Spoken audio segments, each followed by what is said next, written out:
Hello. Welcome back to Fiifi-Manfred on YouTube. Very grateful to have you here. It's exciting news. Chelsea have been able to win 2 games in a row for the very first time in a very long time. Todd Bowley's Chelsea are winning.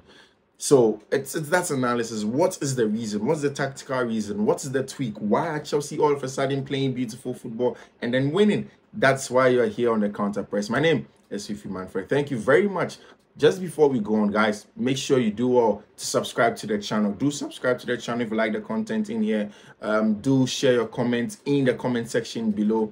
Make sure also that when you subscribe to the channel, you turn on notification and then choose all. We are grateful to hear from you. Is the tactical reason why Chelsea have won 2 games in a row? Is it a fluke or not? Here on Fiifi-Manfred on YouTube. Let's get to it.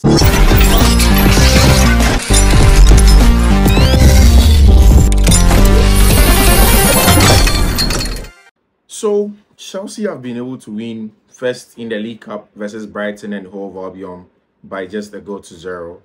And they've also been able to win by 2-0 against Fulham in a London derby. Now, how did this happen? What led to this Chelsea wins?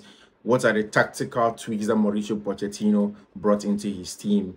And then what has been the the reason why he's winning these games? Now, let's get into it. But just before we go, I think that some players at Chelsea deserve their props and then we need to give it to them. First of all, has been Conor Gallagher. I mean, Rhys James as captain is injured. Benjamin Chilwell as deputy captain injured. Thiago Silva, Mauricio Pochettino says that because of his non-speaking English, his non-speaking of English tongue, he would want him to be a leader on the pitch, but not necessarily to play. He wants somebody that can communicate fluently in English to the referees on the field of play. And I think that makes sense. And since Conor Gallagher started the season, I mean, a lot of people have said a lot of not so good things about him. And I've always maintained that do not listen to what people say outside. Most of those popular opinions are not the right opinions. Conor Gallagher has been brilliant in terms of dictating of the pace of the attack, the tempo as a box-crashing 8, his off-the-ball movement as an 8, the energy levels to press, fall back, and then go make sure he does the job has been brilliant. And now people are beginning to realize how important Conor Gallagher and the reason why he has had a mainstay in this team. The reason why a lot of managers have been playing Conor Gallagher.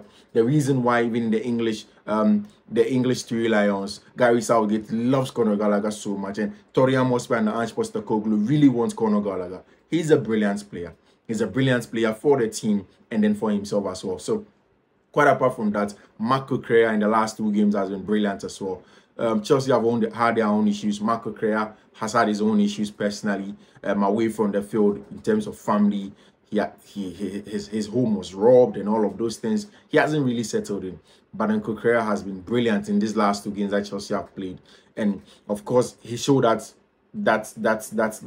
brilliance. First of all, when Chelsea played against Brighton and Hove Albion, he was played at right back to deal with the attacking threat of Kaoru Mitoma. He was brilliant. He nicked it off in that game. Again, in the game against Fulham, he did a brilliant job against Willian at a time where Fulham were consistently overlapping that right-hand side versus Marco Correa. He did a brilliant job in there.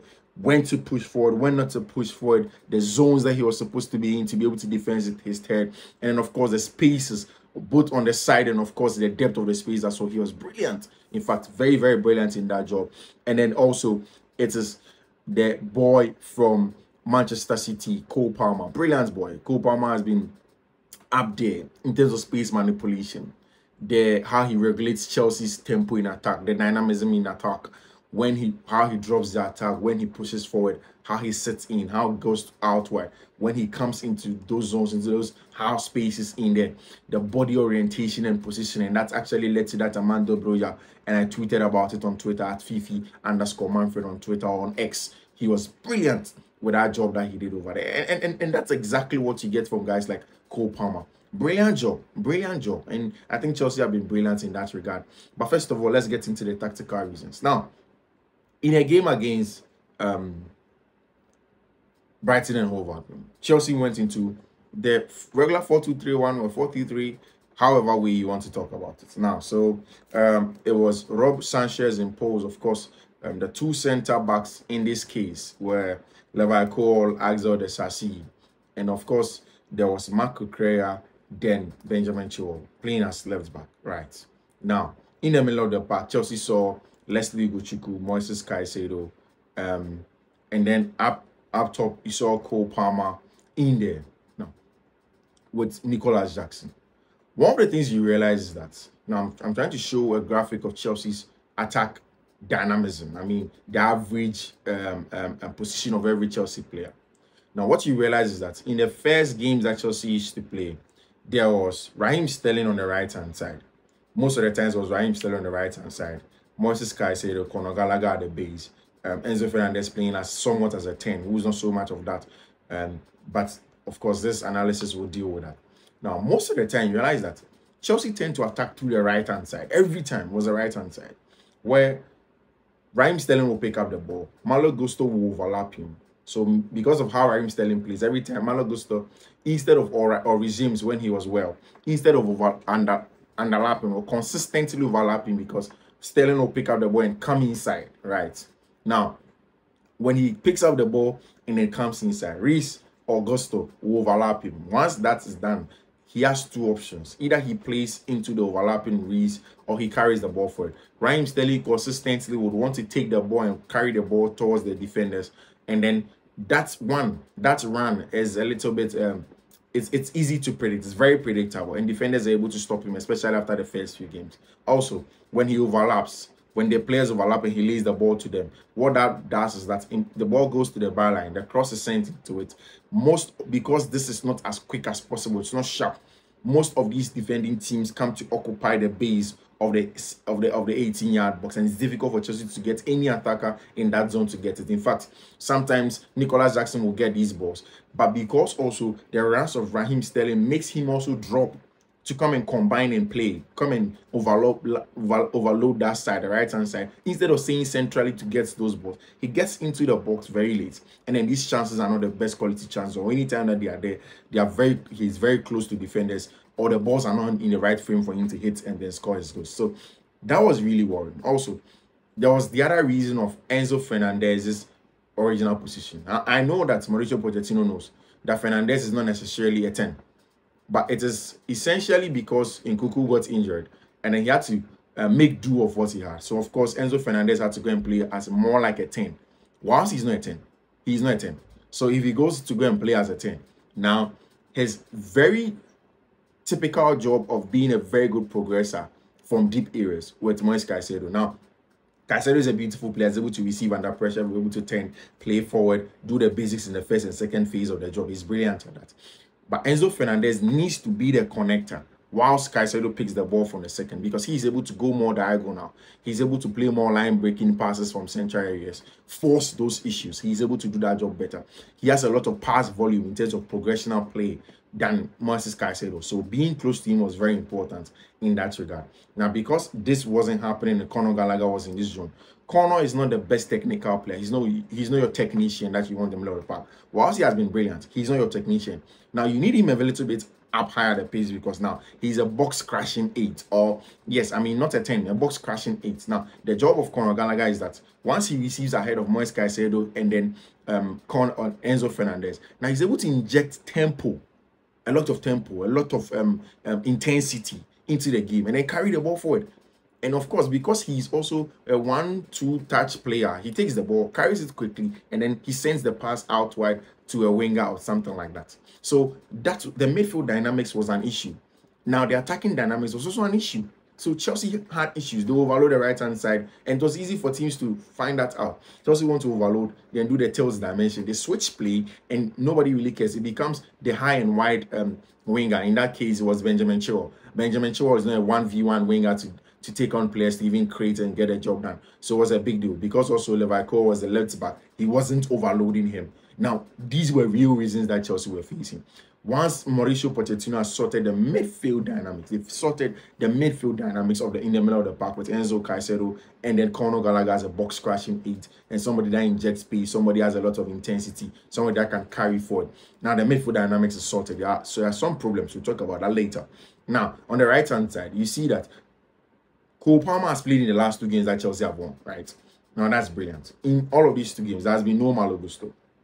Right, that's fact. Also, the fact that if you look at the average position of the game against Fulham per se, now Marc Cucurella was one of the deepest. If you compare him to the fullback on the day in Levi Cole, so Marc Cucurella was the deepest. Levi was pushing a little bit more, whilst Marc was the deepest. Now, Chelsea weren't necessarily attacking to the right or the left. It was a balanced one. So Chelsea start from the right, they go out wide, then they come to central area. Usually start to central areas, then they go out wide. If you look at the first goal that Chelsea scored, Moses Caicedo picked the ball from deep and he realized that the right-hand side has been overloaded. A lot of people over there. Then he switches because Levi Cole had opened up for him. Now, of course, Levi is a very good depth touch, sends that ball in for Mihailo Modric to play into. But even just before I even talk about the impact of Cole Palmer in this team, let me speak about how Mihailo Modric has tweaked his game. Now, so Mihailo Modric, like we know, always likes to stay high and wide. He likes to stay very high and wide to receive the ball, tries to want to dribble and do the 1v1 thing. Now, what Mauricio Pochettino seems to have done to Mihailo Modric is, one, has given him some confidence to get into the box, giving the confidence that once the ball is out wide, and then the winger is bringing the ball, the fullback is bringing the ball, whether he's on the ball, whether he's overlapping or whatnot. You don't necessarily have to stay high and wide. Get between the 2 centre backs, and that's exactly how that goal was scored. Once Levi Cole picked the ball, the run. If you look at Mihailo Modric, he was standing in front of the 2 centre backs, but he quickly realized that he needs to dart in between the 2. He darts, and then I have seen people who have seen Mihailo Modric train several times, and they tell me that, you know what, Modric is one of the best attackers, best finishers in the club. So if he gets him in those areas, he's going to score goals. And that's exactly what happened. He gets there, he's able to control that ball because he is a technician. He has it naturally. Controls the ball on his chest, brings it down, and then slots it in between the legs of Ben Leno. So there was dynamism in the attack. It goes from the right to the left, sometimes through central areas because Enzo will carry the ball forward, play a quick exchange because now they were the 3rd man runs from central areas or so, play a quick exchange. Then Enzo can dart in 6 or 7 seconds into the box to go and crash the box. If you watch the game, let's say he got about 2 or 3 chances in this regard. Conor Gallagher was there as well. Now, what also helped Chelsea was that without the ball, Conor Gallagher was the first person and the press trigger for the team. He leads the press. He goes in at it. He's very aggressive. He goes to win those balls. He goes to put bodies on the line. And that sort of turns every player on to push up and go and press as well. So Conor was very, very important in the role that he played in. Now, of course, you talk about Thiago Silva and the job that he did at the back defensively. But I think that the main job that was done in these last 2 games has been the midfield dynamism, and then, of course, the attacking dynamism. Now, if you look at Cole Palmer is more, and then again, the average positions that I'm posting is showing exactly what I'm trying to say. Cole Palmer played as a right winger. Now, if you compare that to that of Raheem Sterling will stay extra wide and carry. Now, Cole Palmer doesn't have to carry. First of all, what he gives you, because he's a technician and an in-between the lines player, he's able to receive everywhere. Sometimes he's able to drop very deep and help Enzo Fernandez Caicedo himself to carry the ball and receive and then play forward in the first time. Because if teams are pressing very high, you need more technicians in between the lines to receive in the first phase to even carry the ball forward to be able to even progress. Now, he gives us that. Also, when he plays the ball, because Cole Palmer isn't more like a Sterling. Now, Sterling picks the ball, goes on at people, doesn't really stop. There is no balance between when to regulate the attack. Nobody was really the sound check or the time check or the tempo check for Chelsea's attack because Gallagher is quick, always going every time on it. Other players get it, they want to go and score. But Cole Palmer sometimes slows down the ball, turns around, wait for options, passes. He controls Chelsea's tempo. He was a tempo controller in attack. Moise Caicedo was the tempo controller in defense together with Enzo Fernandez. But in attack, Chelsea needed a tempo controller. That was more Cole Palmer. That was the brilliant job that he did in attack as the tempo controller in that regard. He did that brilliantly in that game that he played in. Also, because he came from out wide as a winger, now he he's a 10 essentially. So he likes to drop inside. He played more like as an extra midfielder. More like an extra midfielder in the middle of the park, in between the lines, behind the two attackers. And if you look at Chelsea's shape when they were pressing, especially if they didn't want to go and they sit a little bit high, but then a little bit more zonal in the high press. They were not going quick at it. But what happened to Chelsea was that now there were very good body orientations from the players, and again that led to Armando Broja's goal. Good body orientation from Cole Palmer shows him inside, but covers the outside passing lane. But of course, he has his mind that I'm a little bit close to the inside. Once he's trying to look for William, I can stretch and I'll win that ball, and he's in trouble. And that's exactly how Chinrim lost that ball, and then Chelsea were able to pick it up, and then that Armando Broja goal did come. So essentially,